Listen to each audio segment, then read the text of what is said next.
Bonjour.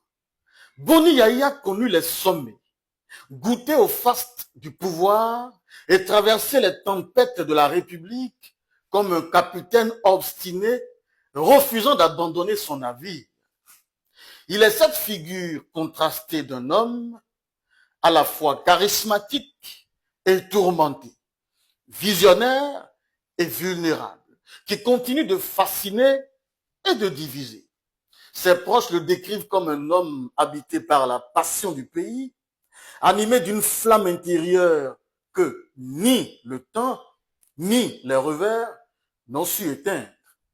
Mais ce feu, parfois brûle plus qu'une éclair, et c'est dans cette tension que réside son exutoire, celui de tenter de maîtriser l'imprévisible.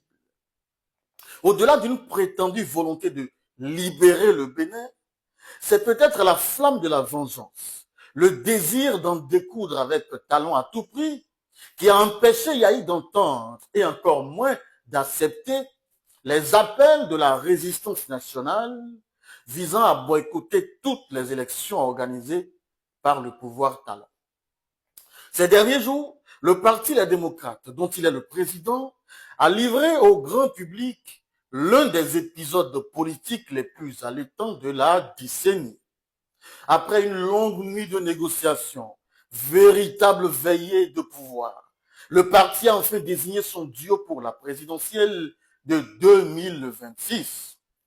L'aube du 14 octobre 2025 a vu se lever deux noms, Renaud Agbodio, Jude Lodjou, porteurs de l'étendard de l'opposition. Une décision arrachée dans la douleur. Les raisons de cette tumulte sont multiples, mais elles portent toutes la marque d'une bataille personnelle entre deux hommes, Boni Yahi et Patrice Talon. Entre eux, la politique a longtemps été un miroir brisé. Talon, hier allié de Yahi, est devenu le rival, presque son antithèse.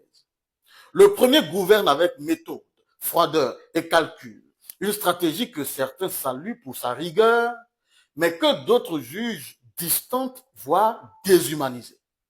Le second agit souvent avec ferveur, émotion et instinct, une force qui inspire autant qu'elle déroute. Deux styles, deux tempéraments, deux visions du pouvoir et peut-être deux blessures intérieures que seul le pouvoir, comme un exutoire, peut apaiser.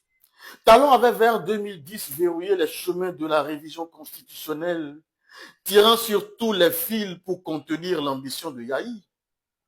Mais la roue a tourné. L'élève a rendu la leçon au maître, et même plus encore en le poussant vers la sortie, malgré les murmures de prolongation après 2026. C'est aujourd'hui le match retour, celui où chacun rejoue la même partition avec d'autres instruments. Talon avec les institutions, Yahi avec la rue. Le choc risque d'être violent quand on sait que Yahi n'a jamais été du genre à jouer pianissimo. On se souvient encore du chaos de 2011, quand les chars remplaçaient les débats.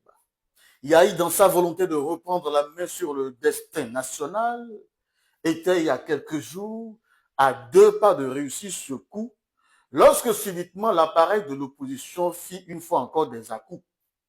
Et pour cause, la discipline du Parti des démocrates s'est muée en un théâtre d'égo et de défiance.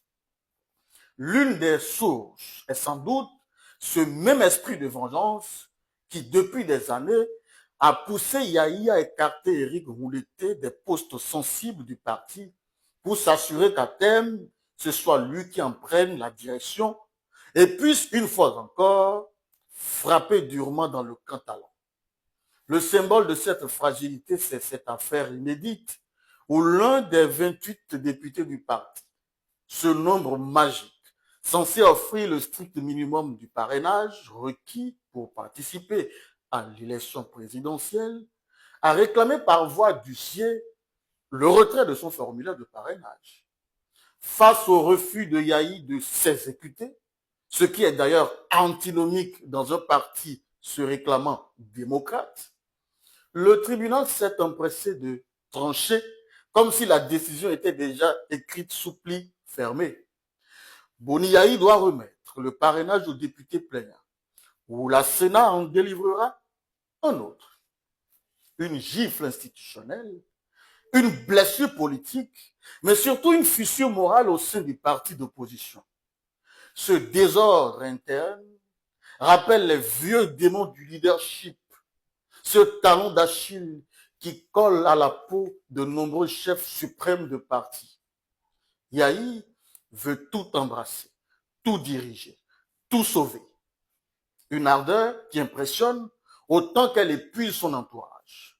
Là où Talon négocie dans l'ombre et avance ses pignons avec prudence, Yahi s'expose, s'enflamme et force parfois le destin au risque de braquer les siens.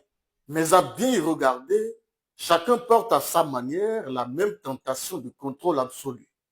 L'un dans la discrétion du pouvoir, l'autre dans la ferveur de l'exutoire politique. L'ironie du destin, c'est que dans cette quête pour redéfinir le pouvoir, chacun finit peut-être par y laisser une part de lui-même, révélant que l'exutoire qu'il cherchait peut déboucher sur son propre requiem. C'était votre chronique contre-jour. Merci pour l'attention et à demain.